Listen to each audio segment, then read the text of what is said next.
Hello guys मो प्रकाश मु आपण मानक स्वागत करछि आउ एक नुआ वीडियो रे। मु जानी बहुत दिन है ये चैनल रे किछि वीडियो अपलोड हो नथिला कारण मु ठीक व्यस्तबहुलता भितर रोथली किंतु वर्तमान रेगुलर वीडियो अपलोड करने को चेष्टा करी से आपण मानक सपोर्ट आवश्यकता रही ता आगु वीडियोटी को लाइक एंड शेयर सब्सक्राइब कर दिंतु। नमस्कार आज वीडियो एमती एक कथाटी कहबी जड़े ओडिशावासी हिसाब से जड़े अत्यंत जरूरी कथाटी कहबी। यही वीडियोटी डेडिकेट अच्छी खास करी आम राज्यर विधायक MLA MP दरमा वृद्धि उपर यार एमती एक निष्पत्ति जहाँ सारा राज्यर एक विवादर केन्द्र पलटिचे।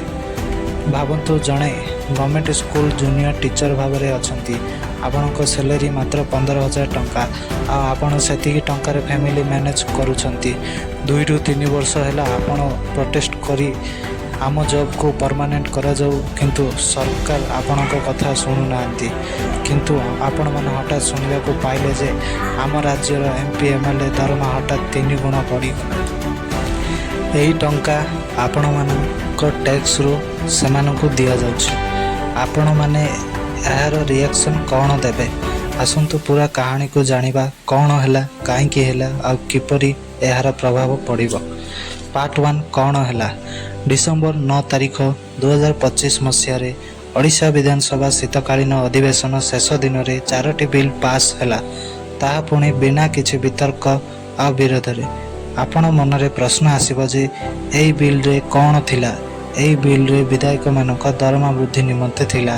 पूर्व विधायक मानक दरमा थिला 1,11,000 वर्तमान ताहा बढ़ी 3,45,000 मासिक वार्षिक 41 लाख रु अधिक अटे। ता सहित मुख्यमंत्री दरमा मध्य बढ़िला। पूर्व थिला 98,000 मासिक किंतु एबे 3,74,000। सेहीपरि मंत्री मानक सह स्पीकर दरमा मध्य बढ़िला एवं पूर्व विधायक पेंशन मध्य 3 गुण करागला। एबे जानिबा किए बिल टी को पास करिथिला। एई बिल पास पछरे कहार समर्थन थिला। बीजेडी बीजेपी कांग्रेस सबू समर्थन कले केई मध्य गोटे प्रश्न कले नाही ओ केई मध्य यार विरोध को गले नाही। जो राजनीतिक दल माने सामान्य कथा को नहीं लड़ती से माने निज दरमा वृद्धि निमंते एकमत रहिले। केवल जड़े CPI विधायक लक्ष्मण मुंडा विरोध करथिले किंतु केई तांको कथा सुनिले नाही।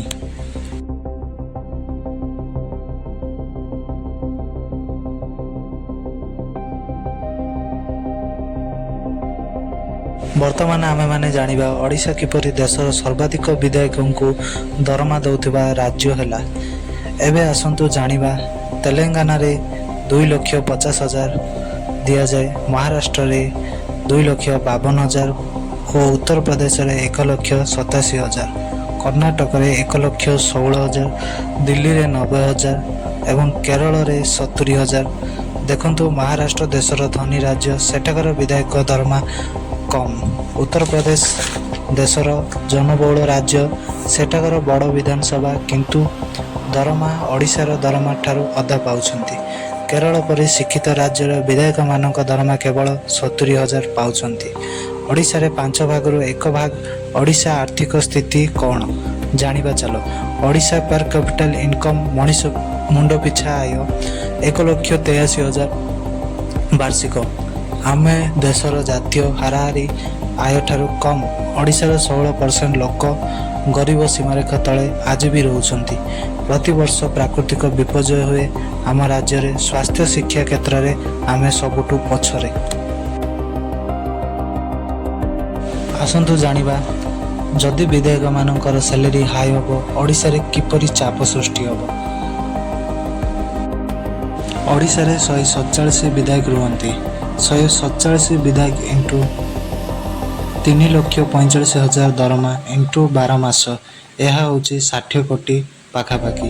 पुराणा विधायक मानक पेंशन जानिबा सेमानकर प्राय 300 जन पुराणा विधायक रुहंती आ सेमानकर पेंशन हूँ 80,000। 300 इंटू 80,000 यह हूँ 30 कोटी प्राय। मोट 60 प्लस 30 कोटी 90 कोटी पाखापाखि हुए। यही टंकार कौन हम चलो जानिबा। यही टंकार हम 500ଟି ପ୍ରାଥମିକ ବିଦ୍ୟାଳୟ ଖୋଲିପାରିବା, 100ଟି ସ୍ୱୟଂ ସହାୟକ ଗୋଷ୍ଠୀ ସ୍ୱାସ୍ଥ୍ୟ କେନ୍ଦ୍ର ଖୋଲିପାରିବା, 50,000ରୁ ଅଧିକ ଗରିବ ଲୋକମାନଙ୍କୁ ଆମେ ସହାୟତା ଦେଇପାରିବା।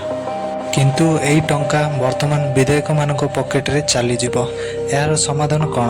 ମୋ ମତରେ ବିଧାୟକଙ୍କ ସାଲାରୀ ହାଇ ହେବା ଉଚିତ, କିନ୍ତୁ 3 ଗୁଣ ହେବା ନ ଉଚିତ। 3 ଗୁଣ ହେବା ଆବଶ୍ୟକତା ନୁହେଁ। ସାଲାରୀ ବୃଦ୍ଧି ଠିକ୍ ପୂର୍ବରୁ ସ୍ୱତନ୍ତ୍ର କମିଶନ ଗଢ଼ିବାର ଥିଲା। ସେମାନେ ଏକ ସ୍ୱତନ୍ତ୍ର ଅଧ୍ୟୟନ ଆଉ ରିପୋର୍ଟ ମାଧ୍ୟମରେ ସାଲାରୀ ବୃଦ୍ଧି ହେବା କଥା ସରକାରଙ୍କୁ ଜଣାଇଥାନ୍ତେ। ତେବେ ଯାଇକି ସାଲାରୀ ବୃଦ୍ଧି ହେବା ଆବଶ୍ୟକ ଥିଲା। ସରକାରଙ୍କୁ ଯେମିତି ଭୋଟ ଦେବାର ଅଧିକାର ଅଛି, ସେମିତି ପ୍ରଶ୍ନ କରିବାର ଅଧିକାର ମଧ୍ୟ ଆମମାନଙ୍କର ଅଛି। ଜୟ ହିନ୍ଦ। ଆମେମାନେ ଦେଖା ହେବା ଆଉ ଏକ ନେକ୍ସଟ ଭିଡ଼ିଓରେ। ତେବେ ଯାଇ ଆମ ଭିଡ଼ିଓକୁ ଲାଇକ୍ କରନ୍ତୁ, ସେୟାର କରନ୍ତୁ, ସବସ୍କ୍ରାଇବ୍ କରି ରଖିଥାନ୍ତୁ ଏପରି ଇନଫର୍ମେଟିଭ୍ ଭିଡ଼ିଓ ପାଇଁ।